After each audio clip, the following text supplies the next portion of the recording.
Have a look what came into the shop as e-waste the other day. It's a classic Sanyo 3-in-1 cassette turntable radio, probably late 1970s. I don't know if it works, so in this video we'll check it out, see if it all works. We'll work out what to do with it. They don't have very much value as far as scrapping goes, which would be a shame. It's a nearly a 50-year-old piece of audio equipment. But as far as value goes, even going and in good working order, these ones just don't bring very much money, which is a bit of a shame.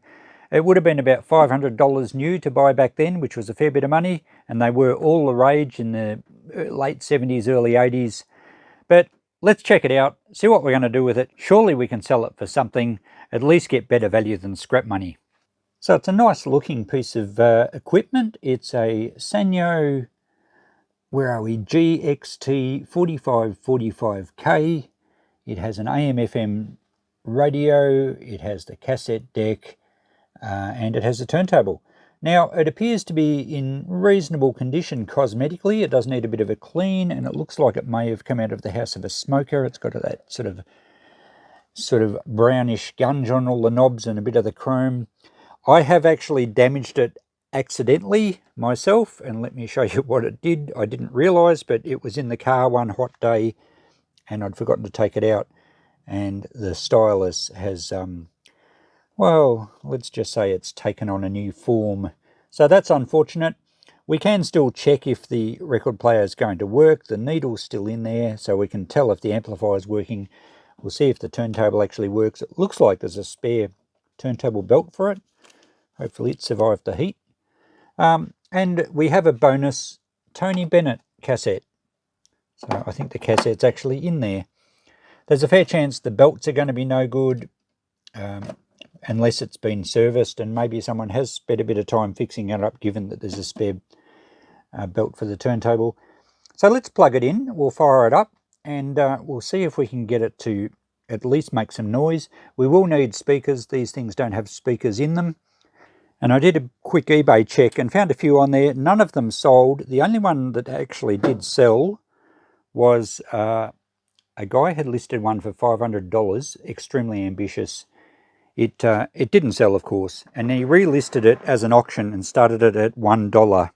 Now, the auction had, I think, about 9 bids, and it sold for $8.50, and it was in working order. So they're not that collectible. There's the model details there. Because of their size, and I think the people that go for vintage hi-fi gear more like the better quality component units that you can plug together rather than the 3-in-1 version. So yeah, it's a bit grubby, it's a bit dirty. I don't know how good the cover is underneath. It looks like it might be a little bit scratched, but it's very dirty. So let's clean it up a little bit. I'm not going to go to too much trouble. We'll plug it in first perhaps and just see what actually works. Of course, we don't know what it's like internally either. So let's power it up. I powered it through my appliance tester. And do we have a straight, there we go, there's the power button. Okay, our dial lights work. Sounds like there's a motor running in there. There's a bit of a rumble. It's not the cassette. Maybe it's probably the turntable motor because the arm has swung across. Yes, that stopped it. So obviously our turntable's not working. It's quite stiff actually. So perhaps it does need a new belt. Let's lift that up and have a look. There's no belt on it at all. So the old belt has obviously been removed, and this belt has been purchased for it. Now, it looks like it's rubbery enough. We'll open that up soon and try it. I could hear a rumble from the motor. There we go. The motor spindle's going. A little noisy, but it seems to operate okay. And if we select the switch to phono, we won't get any noise yet. We have to hook some speakers up. So we'll probably do that next because we can't test the radio or the tape. Or we can see if the tape motor works.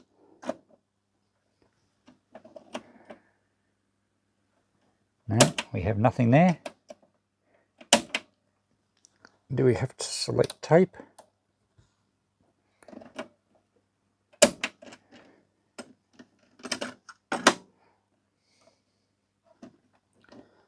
Play. Oh, it started. Okay, there we go. So that's fast forward, I think. Let's rewind. Oh yeah. So but that's driving fine. Fast forward was a bit sluggish, and yeah, it takes a little bit to get it going. But it is spinning now. Oh, not very strong. The belt's slipping a lot. And we'll see if we can get it to play again.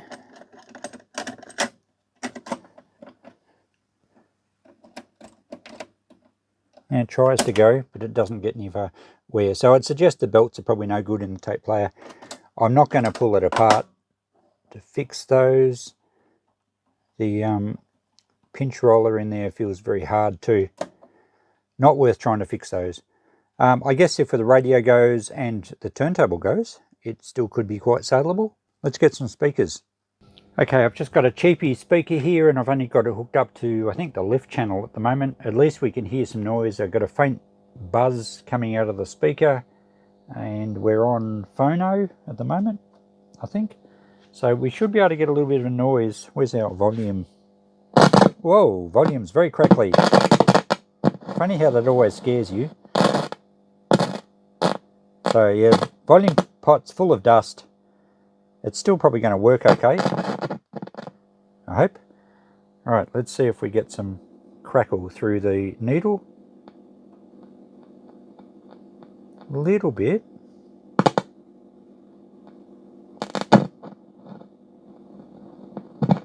Oh, there we go. So the amplifier's working. So if we put this belt on here, we should be able to play a record. Let's try the radio. We don't have an antenna wire on it yet. That's AM.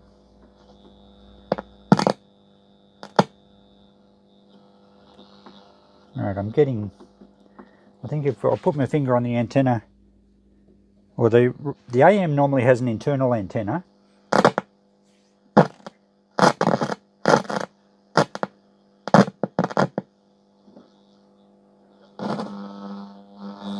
Yeah, I can hear it trying to tune something. And there's not much on AM around here anyway these days. So I think that's working. There we go. Sunny Rennis, 11 years old, from Melbourne. Training to be a wheelchair ball kid. He had a go down at Kooyong today. What does it feel like to be the first wheelchair ball? Yeah, the volume's certainly playing up badly. Now we've lost it.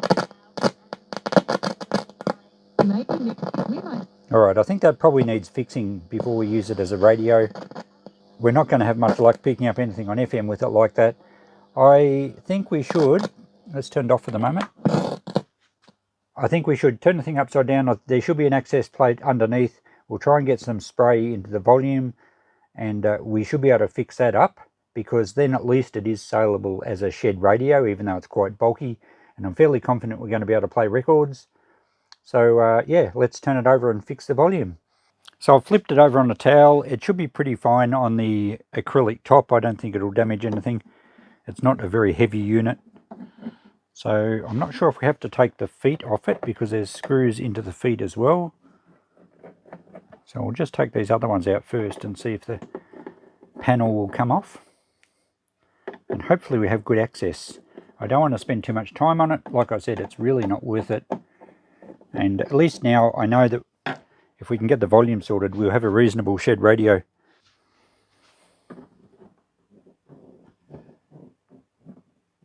Alright, I think the feet have to come out as well.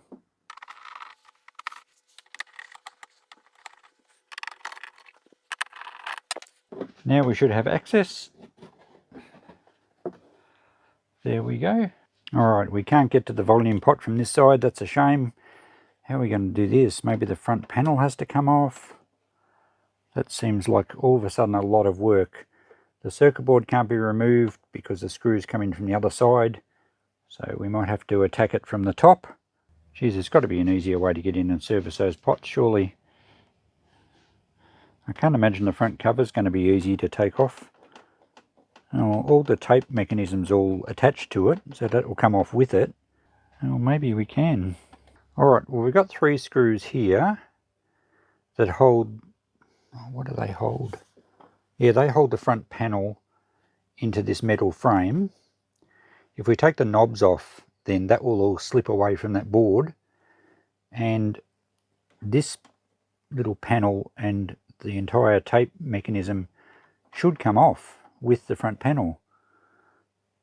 So, okay, we might as well try it. I'm not going to give up too easily. Let's see where we go. We'll take these ones out. There's a bracket right down the bottom on this side. You might not even be in shot. Just over here, there's a bracket down the bottom. So let's pull the knobs off. They should slide off okay.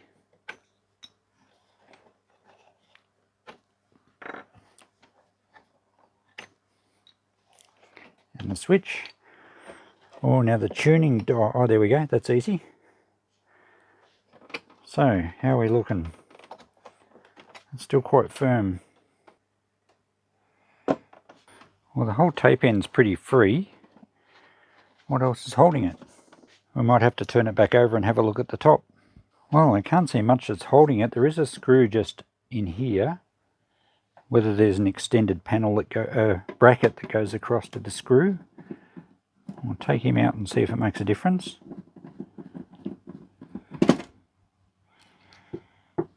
Does that free anything up? Not really. Okay, I've turned it back up the other way, as you can see, and I'm wondering if this chassis will actually lift out. So there are a couple of mounting screws here, and the screws I took out of the front may allow that to lift out. I'm not sure. It's really difficult to get into. There's a big heavy transformer under there. Does that whole panel lift up this way? It's screwed into the back as well, but the front still doesn't seem to be free.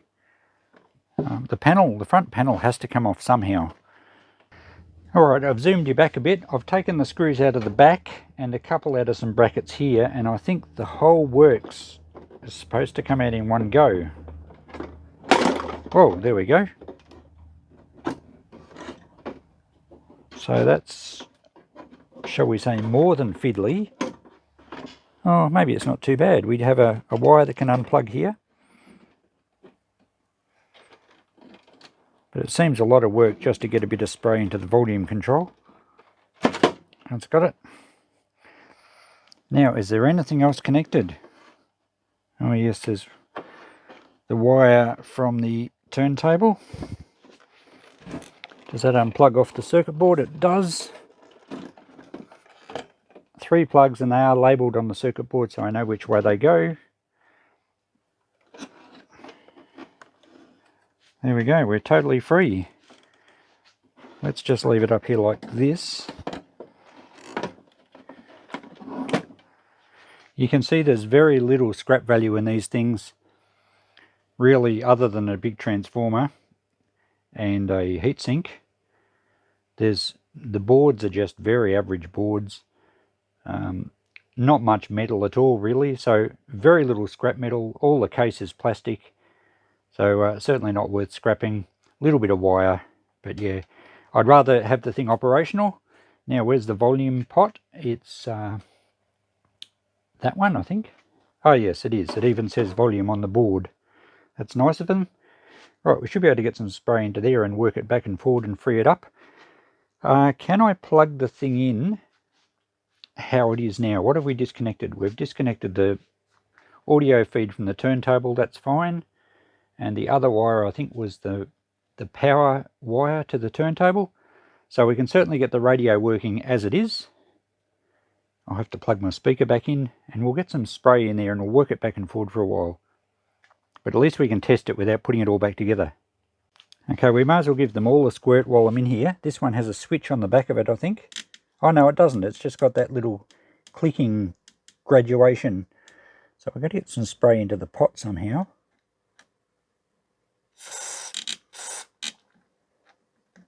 and work it around for a while. I have to put the knob on it. It's a bit hard with that little clicker there.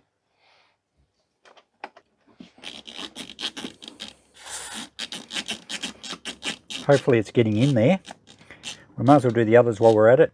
I'm using a Dioxit, the F5 fader one, which I like to use on the pots, because they do have carbon tracks and plastic components sometimes.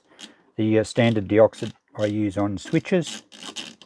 So we'll work this back and forward about 100 times, and then we'll plug it in and give it a test.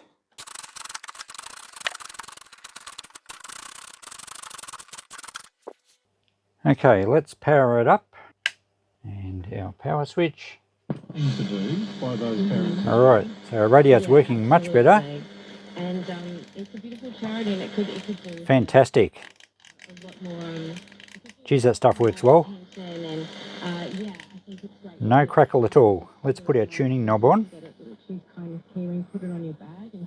So we're still on AM here. And realise that we perhaps as parents don't think hard enough. That's responding quite well. What other AM channels do we have? Sometimes you can see those bodies bobbing along in the river, but these are like the ones that burn down at the guts at night. Okay, that feels pretty good.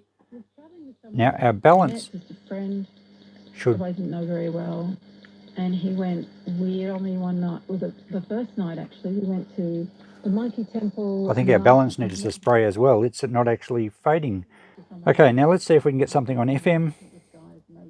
Better put our switch on and give it some volume. We've got a hiss. Now I'll need an antenna for this. I'll just touch the terminal and we'll soon find something that's close by.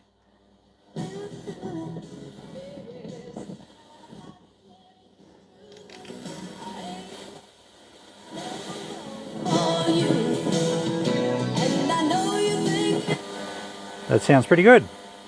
Probably need a better antenna than just me touching it.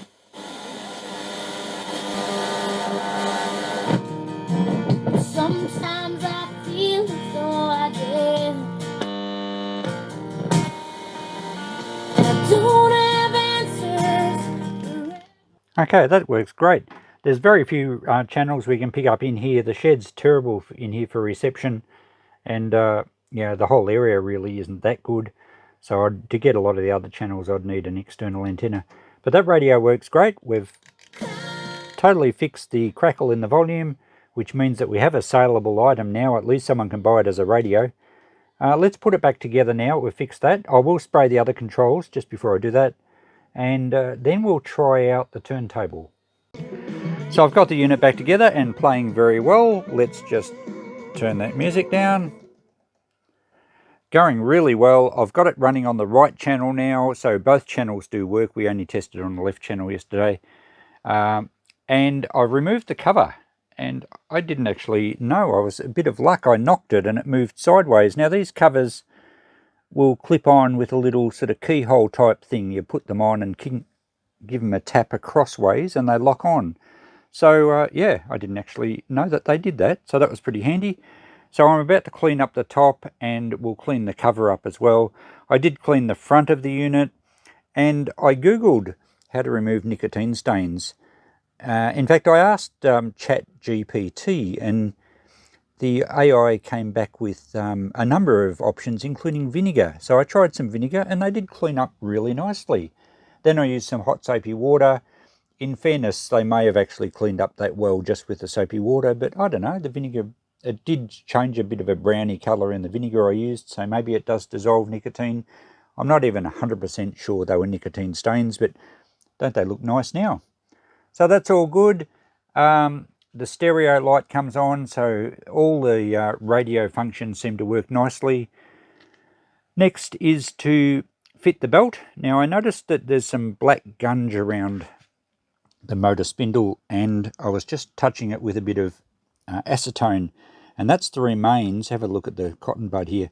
That's the remains of an old belt. Sometimes the belts just dissolve almost back into crude oil. They get really sticky and they make a terrible mess. That's obviously what's happened to the original turntable drive belt, so that's why a new one was purchased by someone, and obviously they never got around to putting it in. Or perhaps they gave up because they thought the unit was faulty because that volume was so dirty. Incidentally, I sprayed all the others and the controls now all work perfectly, so we can fade the right channel completely out, and when I had the left channel going we could fade that out. Before, when I tried it, it didn't actually do anything. So all the switches needed a good clean out, all the volume, all the pots, and they're all working well now. So I'm just going to clean the rest of this black gunk off here. There's a little bit on the top of the motor spindle there. We'll clean it up, we'll fit the new belt, and even though our stylus is a bit deformed, I'm hoping we can still play a bit of a record. And then we might look at seeing if we can fix that. No matter how careful you are, you're bound to get some of that black gunk on your fingers. It's just like it. When you don't look, it jumps at you. I've got more cleaning to do too. There's black around where the belt drives on the turntable, and we can't possibly put a new belt on that. So I'll clean that off now, and then we'll take the belt out of the packet and hopefully it's going to fit. I would assume they've bought the right one for it. I think this rubber's reset. It's gone hard again. Might even need a little bit of sandpaper around that, I think. Clean it up a bit. Although, look, it's coming off all the same. Well, I've discovered a couple of things. Acetone and fine steel wool cleans that dried black gunk off really nicely. So it's come up pretty clean. The other thing I discovered was that these gloves don't like acetone. So I was trying to protect my fingers from getting black gunk over them, and it happened anyway. Now let's get into this flat belt. Hopefully it's the right one for the job. And they are the worst scissors I've ever seen in my life. They can go back to Christine's garden department. And we didn't even cut through the bit we needed to. Alright. Let me fight my way into a plastic bag. The belt feels good. Alright, well that wasn't affected by the heat. And I'm going to put a little bit of white lithium grease just on the bronze bush here where the turntable platter spins on. Not very much at all. I'm not sure if you're supposed to just oil them. I figured just the smallest amount. Shouldn't get anywhere it's not wanted, and it should last for a long time. I think it has a much better lubrication life than just a general oil does. Okay, now what's the trick of putting these belts on? I think we put it round the platter first. Looks like it's going to be around about the right size. Whoops. I need 2 hands here. Oh, might need 3 hands here.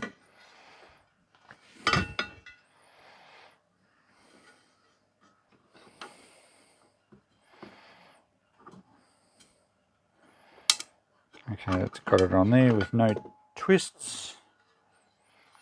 So I think we can drop that on. Actually, what we need to do is put a screwdriver, a nice clean screwdriver, under the belt.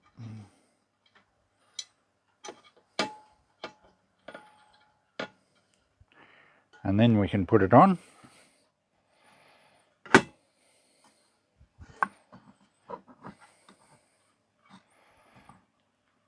And then we just stretch it over the pulley. That works beautifully. It looks like it's the right size belt. Okay, let's see if it spins. Oh, come on, come on. Has to distribute that grease around a little bit in the center. Doesn't look like it's spinning that well, does it? Perhaps it'll work in. At least it's turning. Now, is our needle going to contact the record? I don't think it actually is. I think it's bent up too much in the air, so we're going to have to try and fix that before we play a record. Alright, I'll remove that head shell and we'll have a look at what we can do. I think I'll leave the turntable spinning for a while just for it to wear in. I wasn't happy with how this platter was spinning, so I took it off again, and I noticed that there's a wear mark across this sticker here, which shouldn't have happened. And then I had a look at the spindle assembly here, and the whole lot can wobble up and down, and it's like there's a screw that's dropped down a bit. So you can see it's mainly that spot there. So I'm going to have to flip the thing over, take the bottom panel off again. I think we can access that spot pretty good. And it's quite possible the screws just work loose a little bit, because if this is up higher, our platter won't rub, and hopefully it spins much more freely. Back underneath now, and yes, once these things get old, there's all sorts of problems with aging of materials, especially rubber and belts.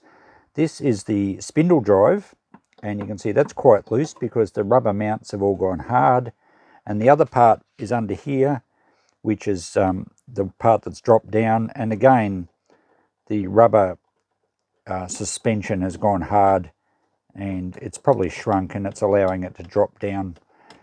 I don't really want to have to replace all them, and to get the rest of those out I would have to remove the whole top again. I'm wondering if it'll just tighten up a bit. It probably won't, because it's probably got a spacer in between it. Yeah, that's tight. Let's just take that one out and have a look. I think this was the one that was the most loose, or it appears to be loose, or was allowing the mechanism to drop down lower. Perhaps we can, yeah, the actual screw has a shoulder on it, so you can't screw it in any tighter than that. We might just try and get away with replacing this one. Ideally they should all be done, but this will suffice. Oh, there we go. It's a grommet, and it's not hard, but it's obviously lost some of its spring. I wonder if we can just put a... Yeah, well, the screw has to go in all the way, but we can probably beef up the top of it, put a couple of washers under it. You can see the rubber has cracked a little bit. Yeah, I think we'll just put a couple of washers right under the top part of the screw, and that should stop it from dropping down so much. That'll fix that. As for the actual motor, I'm not going to worry about that either. They're going to be a similar sort of grommet. I might take that off and see if I've got 3 grommets for it. Although it doesn't really matter here, because the spindle where the flat belt runs on has a fair bit of movement, so I don't think I'll worry about that. It will still work fine as it is, but we need to fix this one. And there we go, a bit of a close-up.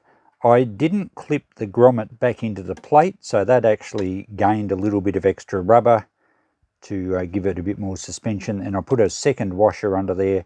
So that's tightened up well now, and I don't think the spindle can drop down anymore. It still has a bit of suspension, so that'll be okay. Not a technically perfect fix, but it will work, and it will probably last quite a long time. As I said, all of the grommets technically need replacing, including these ones, but that will do for now.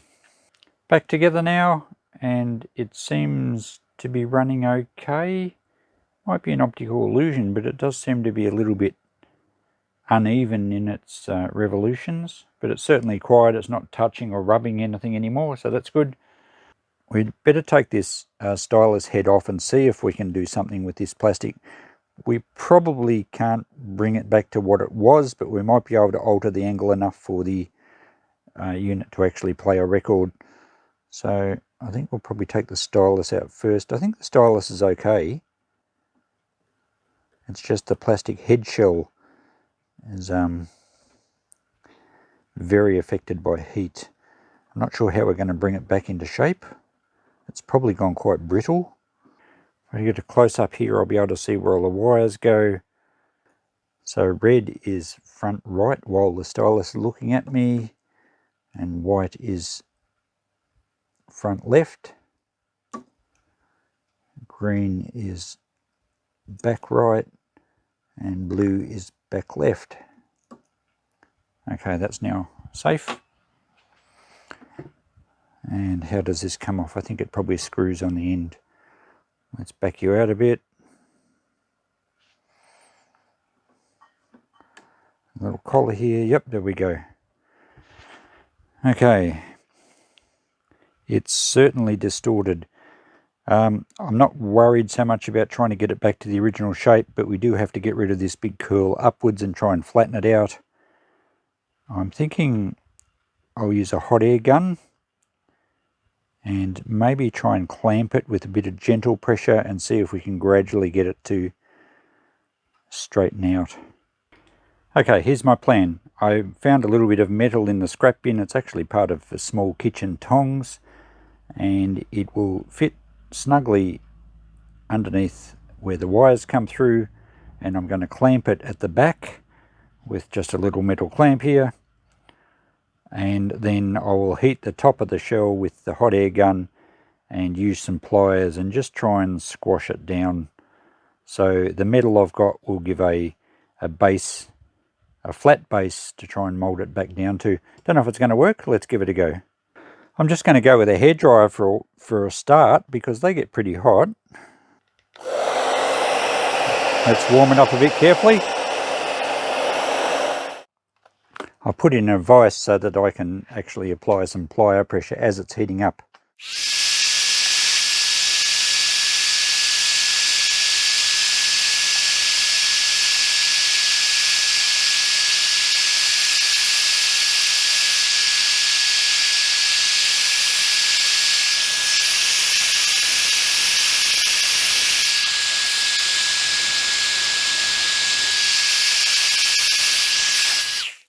Well, that's kind of worked. Hopefully the stylus will screw back into it because the holes might be deformed a little. I'll just hold it while it cools. I see it's kinked back here. But I'm not after perfection. I'm just after a functional stylus head so we can test it. So yeah, I think this might work. It looks like it's staying in position now. Excellent. Just reassembled it and it looks okay. I mean, it's a bit wonky. It's a bit warped and distorted, but our objective is set. The needle is going to run on the record now, so let's give it a test. Okay, let's reinstall our rubber matting. The only record I've got here is a vintage Mark Holden. How young does he look? Probably 1970s. 1979 it says on my tag. We won't be able to play very much of it, but let's see if it at least sounds okay. Where's the center? There. Okay. We're off and running. No, we're not. We've stopped. Okay, I think I've fixed that up. Now, I was a little incorrect when I thought that it spun on that bronze bush. So I've wiped the grease off. It's a taper and it kind of locks on there and the shaft actually spins below it. The whole shaft spins. So I got a little bit of spray lube just in under there and it has freed it up quite a lot. So I think we'll be right to run now. So let's put the belt back on here. And I found the easiest way is just to put the belt on. Don't worry about the screwdriver at this stage. And we'll drop that on where it goes. And then I can just use a toothpick or a screwdriver or whatever just to pick up the belt and then just stretch it over the pulley. So that works fine. Right, we should have better. That's better. Looks much more even. Very good. Righto, let's see if we can play the record now.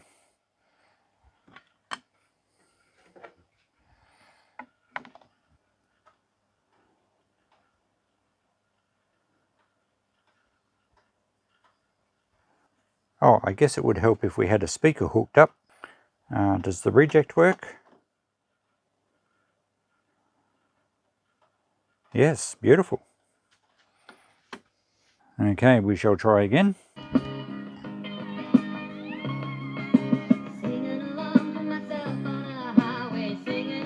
Okay, that sounds a bit fast.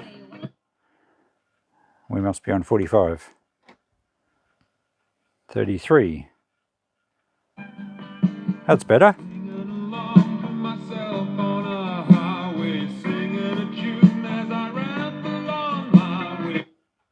That sounds a bit wowy. So probably the drive needs a bit more work, a bit more freeing up in the bushes. Let's try another song. Reach out for the one who loves you. Take hold of the man who cares. That sounds pretty good, actually. Alright, I think we can call that working.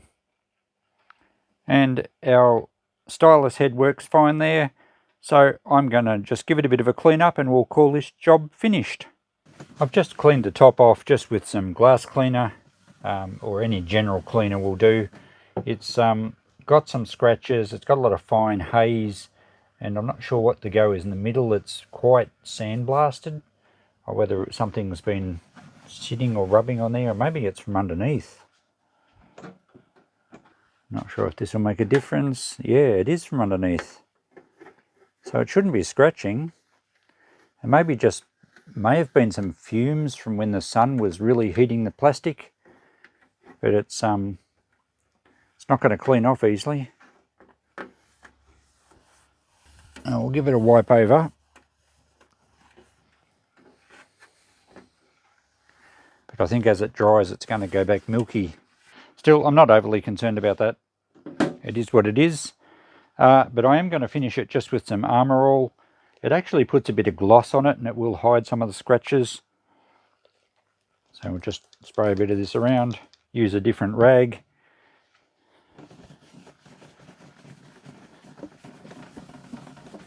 And it might even hide some of that milkiness from underneath. It makes it fairly slippery too. I think it's a good quick fix for these things. You can polish them right back, and I did that in a video once, but it's a lot of work, and I certainly wouldn't do it for a unit like this. Alright, the top looks pretty good. Let's clean out, try that Armour All underneath and see if it gets rid of that haze. Probably should have done this before I clipped the lid back on. Okay, Tony, that's enough out of you. I managed to get the cassette player working. It was just a bit gummed up from inactivity, and I worked it back and forward for a bit, and fast forward, rewind. It seemed to free things up. Even the tape counter actually works. I have no doubts at all that the belts need replacing. It's a bit sort of fast and slow, and if I do press stop and then play, it won't start playing sometimes until I push pause down and then up again. But it does work. There we go. I've been playing records for a bit longer. I'm getting sick of Mark Holden, but it's sounding pretty good. And I think we can say now that, let's switch it to phono. I think we can say now that the record player works quite well. Sounds like a song. And the sound's actually, I think the spindle's freeing up, so it's actually sounding very good. The radio works well. How's that? It's a pretty impressive looking unit now. The top cover cleaned up pretty good. We've got some cloudiness and some scuffs, but generally it's a quite presentable unit, and I'm going to take it around to the shop. And even though it wasn't really an economical repair, I never did it for that reason. It turned into a bit of an epic of a video because there were so many little things wrong with it. And it's not a complete restoration, of course, because I've just cut a few corners to get things going. But it's a nice unit, and now it's a saleable unit. I have a couple of cheap speakers I can hook up at the shop, and I think I might just play some records and some cassettes, and I reckon it'll actually get better and better for a while once things get moving, or just have the radio playing. With some cheap speakers, I'm probably going to put about $75 on it. I think for someone that wants something in their shed, maybe to play some old records, maybe you know, with an external antenna, it's a pretty good radio. So yeah, we'll give it another life. I can make some money. You guys have got a video, and it's out of my shed. How about that? Thanks for watching, guys. Catch you in the next video. Bye for now.